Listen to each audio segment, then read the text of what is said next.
네, 대검에서 대장동 사건 항소하지 말라 이렇게 지침을 내렸는데요. 서울중앙지검장을 포함해서 검사들이 반발하고 있습니다. 국회 법사위 최혁진 의원은 어떻게 이 사안을 바라보고 있을까요? 이 아침에 연결을 했습니다. 최혁진 의원님 나와 계시죠? 예, 안녕하세요, 목사님. 네, 의원님 지금도 원주에서 서울로 오고 계십니까? 지금 막 출발하려다가 전화하고 이제 출발하려고 그러고 있습니다. 예. 감사합니다. 네, 늘 원주에서 출퇴근하시는 우리 최혁진 의원님. 네. 원주의 네. 자랑이라는 얘기까지 요즘 듣고 계신다면서요? 아유, 감사합니다. 감사합니다. 예. 자, 원주의 자긍심을 높여주고 있는 최혁진 의원님. 오늘 아침 너무 감사하고요. 자, 사안은 뭐 어제 그 SNS에 글도 네. 올리셔서 잘하실 테고요. 우선 이번 문제는 검찰이 항소를 포기한 것이 이제 문제가 됐는데, 아니 항소 기준에 해당하지 않기 때문에 항소를 안 한 것인데 왜 논란이 네. 되는 것일까요? 그러니까 논란을 누군가가 일부러 지금 조작적으로 만들고 있는 건데요. 네네. 일단 항소 포기는 통상적이고 아주 정상적인 지금 뭐 결과라고 보여집니다. 네. 일단 뭐 잘 아시겠지만은 검찰은 구형을 좀 높게 때리죠. 네. 높게 때리고 재판부에서 네. 보통 자기들이 구형한 형량의 절반 이상이 나오거나 네네. 항상 검찰 내부 기준에 따라서 3분의 1 이상이 일반적으로 다 선고가 되면 항소를 하지 않는 게 원칙적으로 적용돼 왔습니다. 예. 그래서 법원이 검찰의 구형을 충분히 반영했다라고 하면 네. 항소를 해서 얻을 게 없잖아요. 형량이 그렇죠, 더 낮아질 그렇죠. 수도 있는 건데요. 예. 그러니까 당연히 이제 이번 사건 보게 되면 그 유동규하고 정민영 같은 경우에는요. 네. 검찰이 징역 7년 구형을 유동규에게 했어요. 네. 법원은 오히려 높게 8년을 선고했습니다. 네. 정민영 같은 경우에도 징역 5년을 구형했는데 징역 6년을 선고했어요. 검찰보다 더 세게 때린 거죠. 글쎄 말이에요. 예, 나머지 뭐 김만배, 정영학, 남욱도 예. 구형의 절반 이상을 다 했습니다. 김만배 같은 경우만 하더라도 12년을 구형을 했는데 8년을 때렸으니까요. 네. 검찰로서는 굉장히 본인들이 만족 이상의 성과를 거둔 거기 때문에 예. 항소를 한들 형량이 더 낮아지면 낮아졌지 높아질 리가 없는 상황이거든요. 네. 그러니까 지금 항소를 포기하는 거는 당연한 거고 네.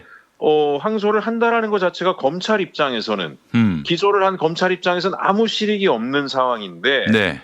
거기에 대해서 저렇게 뭐 항소를 안 한 것이 문제다라고 하는 얘기가 나오는 것 자체가 대단히 저는 조작적이라고 생각을 하는 겁니다. 이것들이 지금 문제도 아닌데 문제를 막 만들어 가지고 결국에는 네, 이재명 네. 정부가 이제 대통령이 지금 이 기소된 사안에 대해서 대통령 봐주려고 저러는 것이다. 이 프레임을 예. 만들려고 하는 건데 예, 아니 그렇습니다. 지금 거꾸로 네. 이재명 대통령을 죽이기 위해서 이 검찰이 없는 사실도 만들어내고 또 심지어 맞습니다. 그 먼저 기소가 된 그 피고들에 대해서 그 수사 과정에서 겁박을 가하고 말이죠. 뭐 배를 예. 가른다더니 이런 것들이 드러나고 있는 상황 아니겠습니까?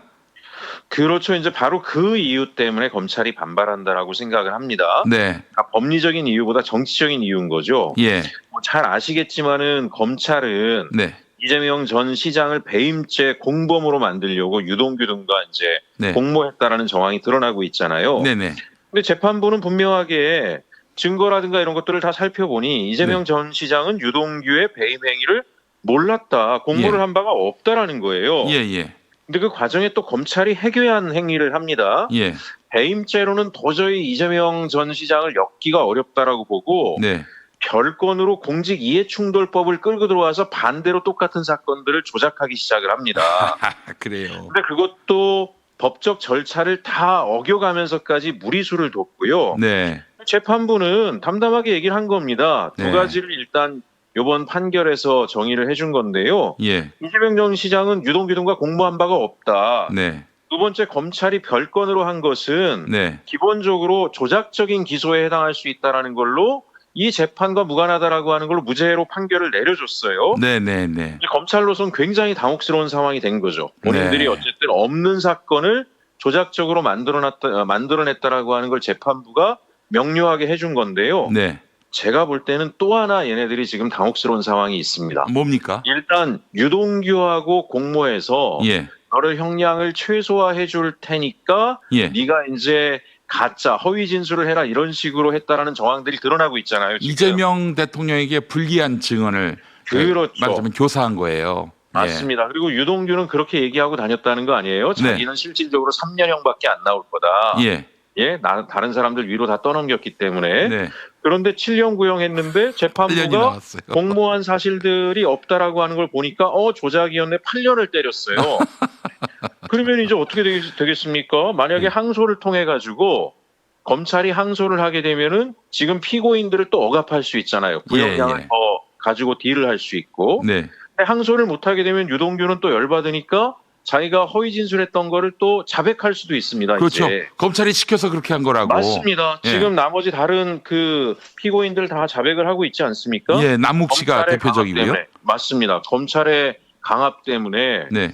그리고 검찰의 강요에 의해서 허위 진술했다는 것들이 드러나는데 네. 만약에 유동규나 정민용까지도 네. 사실은 검찰이 이렇게 조작적인 진술을 요구했다라고 하는 것들을 이제 증언하게 되면 예. 검찰은 풍비박산이 나는 상황이 된 거죠. 그러니까 정치적으로 어떻게든 간에 항소를 해서 네. 피고인들을 추가로 겁박하고 다른 형태로 딜을 하려고 했다라고 저는 충분히 의심이 가는 거죠. 항소로 덮으려고 했던 겁니다. 예. 근데 이제 그게 여의치 않은 상황이 되다 보니까 예. 마치 외압에 의해서 이런 것들이 이루어진 것처럼 프레임을 만들고 있다라고 저는 생각을 하고 있습니다. 아니 저는 사실 이번에 그 항소를 안 해가지고 이재명 대통령에게 무슨 이득이 있는지는 잘 모르겠어요.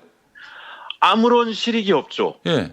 근데 뭐 어차피 이재명을 위해서 항소 포기했다 이런 말을 하고 있는데 뭐 구체적으로 논리가 없어요, 논리가. 예, 또 이번 사건 피고인은 유동규, 김만배, 남욱, 정영화, 정민용이에요. 네네. 이재명 지금 대통령이 피고인이 아니에요. 예.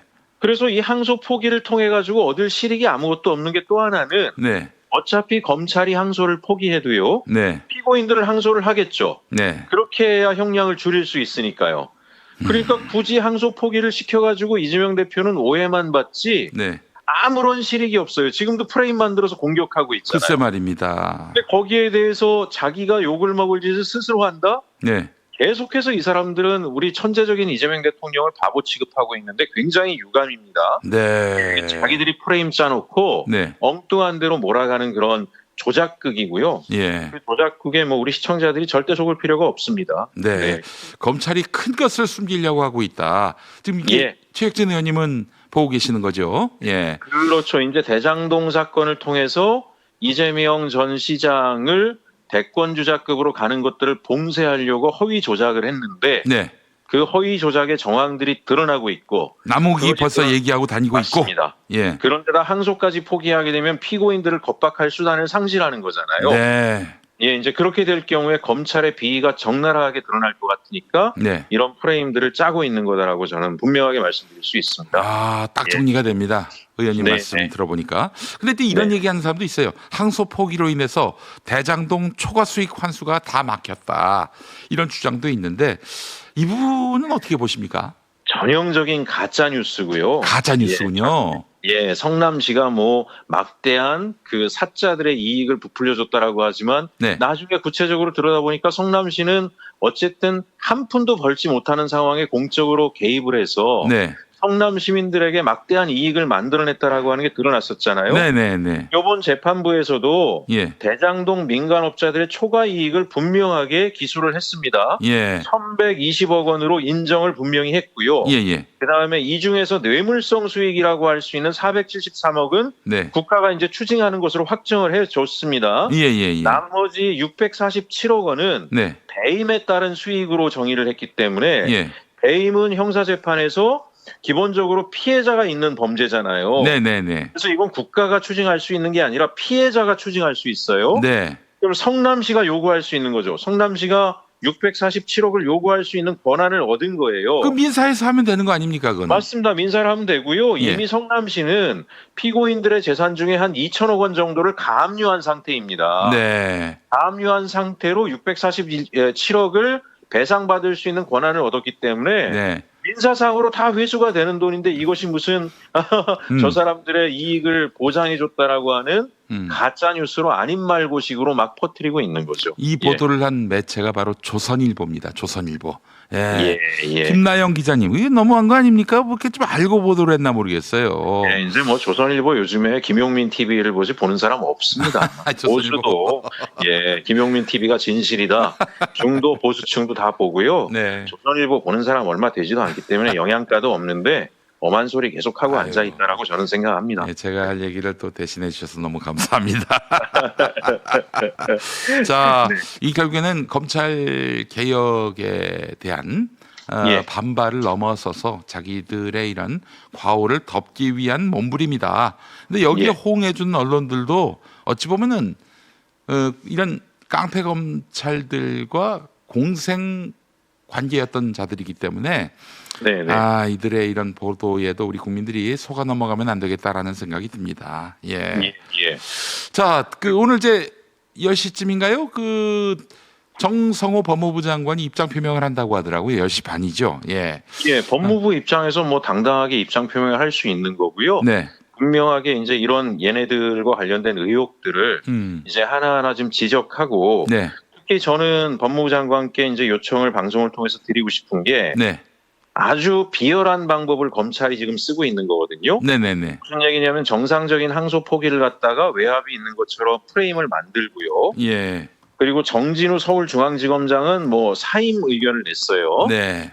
아주 비열하고 저열한 행태입니다. 네. 기본적으로 지금 정진우가 빠져나갈 궁리를 하고 있는데 네네네. 요 프레임을 통해서 빠져나갈 명분을 만들고 있는 거거든요. 네네네. 마치 자기가 피해자인 것처럼 코스프레를 하고요. 글쎄 말이에요. 동시에 또 한편으로는 이재명 정부를 비판하는 극우 보수 꼴통 세력들과는 자기가 한편이라고 하는 영웅적인 프레임을 만들려고 하는 거고요. 네. 내적으로는 제가 볼 때는 공무원 연금 지키려고 하는 거다라고 생각을 합니다. 공무원 연금 지키기 위해서. 그렇지. 자기 자리를 지키다가 이 비위 혐의가 적나라하게 다 드러나고 수사를 받게 되고 범죄 혐의가 구체적으로 드러나게 되면 윗선이 누구였는지까지 다 드러나게 되면 네. 연금이 일단 박탈이 됩니다. 그런 점이 또 그러니까 있었구나. 지금 사임을 해서 퇴직을 해버려서 연금을 지키고 네. 문제가 되더라도 극우 세력 등 보수 꼴통들과 손을 잡고 자기 방어를 하려고 하는 꼼수를 두고 있다라고 생각을 하고 있고요. 네. 그래서 이것은 아주 저질적인 전형적인 정치 검찰의 행태이기 때문에 네. 법무부에서는 일체 관용이 없이 단호하게 네. 그 자리에서 직무 배제하고 네. 퇴직시키지 말고 예. 엄정한 수사를 받게 하고 네. 불법 행위가 다 드러나게 되면 단죄함과 동시에 이런 한푼 연금이 나가지 않도록 조치를 해줄 것을 그럼요. 요청드립니다. 어떻게 국민의 세금으로 나쁜 짓 한 사람한테 연금을 줄 수 맞습니다. 있겠습니까? 예. 맞습니다. 아니, 의원님, 윤석열이가 감옥에서 앉은 자리에서 대통령 연봉 2.5배에 해당하는 6억 5천만 원의 영치금을 받았는데 이거 가만히 있을 수 없는 일 아닙니까, 이거? 가만히 있을 수 없는 일이고요. 공작 정치가 저는 작동하고 있다라고 생각하는데요. 예. 윤석열에게 6억 이상의 돈이 모인다라고 하는 걸로 어떤 메시지를 주려고 하는 거냐면 예. 분명히 뒤에 작전 세력이 있습니다. 돈을 보내주자라고 하는. 예. 내년 지방선거를 친윤 그룹으로 치르고 싶어하는 자들이 윤석열이 건세하다라고 하는 프레임을 만들려고 하는 거고요. 그래서 자기 결속력을 유지하려고 하는 거예요. 윤석열이 그렇군요. 감옥에 들어가 있어서 영치금도 한 푼도 안 하고 버려졌다라고 하면 윤석열은 끝났다. 네. 대중이 아무도 윤석열을 지지하지 않는다. 그러면 이제 친윤 그룹들의 힘이 약화되고 네. 내년 지방선거를 친윤 중심으로 치르는 건 폭망의 길이다. 네. 이런 여론들이 형성될 수 있지 않겠습니까? 네. 그래서 교묘하게 누군가가 뒤에서 저는 공작 정치를 하고 있다라고 생각이 되고요. 그자들이 6억 모으는 건 뭐 일도 아니죠, 사실은. 맞습니다. 예. 그래서 그 6억은 그 사람들의 입장에서는 푼돈이기 때문에 윤석열한테 6억씩이나 올라왔어. 저희가 거기에 뭐 혼동될 필요가 아무것도 없다. 여전히 꼼수로 정치를 하고 앉아 있구나. 그래서 목사님 말씀하신 것처럼 나중에 다 환수 조치할 돈이 계속 늘어나고 있다라고 생각하면 되겠습니다. 혹시 이제 뭐 물밑의 민심이 이게 윤석열로 쏠리는 거 아닌가 이렇게 뭐 염려하실 일은 전혀 아니다. 요거는 그렇죠. 그 프레임을 만들고 싶은 겁니다. 누군가가. 알겠습니다. 자, 의원님 하나만 더 여쭙겠습니다. 어제도 저희 교회에서 교인들하고 이야기를 나눴는데 직위원을 저렇게 내버려 둬야 되겠느냐. 이러다 1월 18일에 윤석열이 풀려나는 거 아니냐.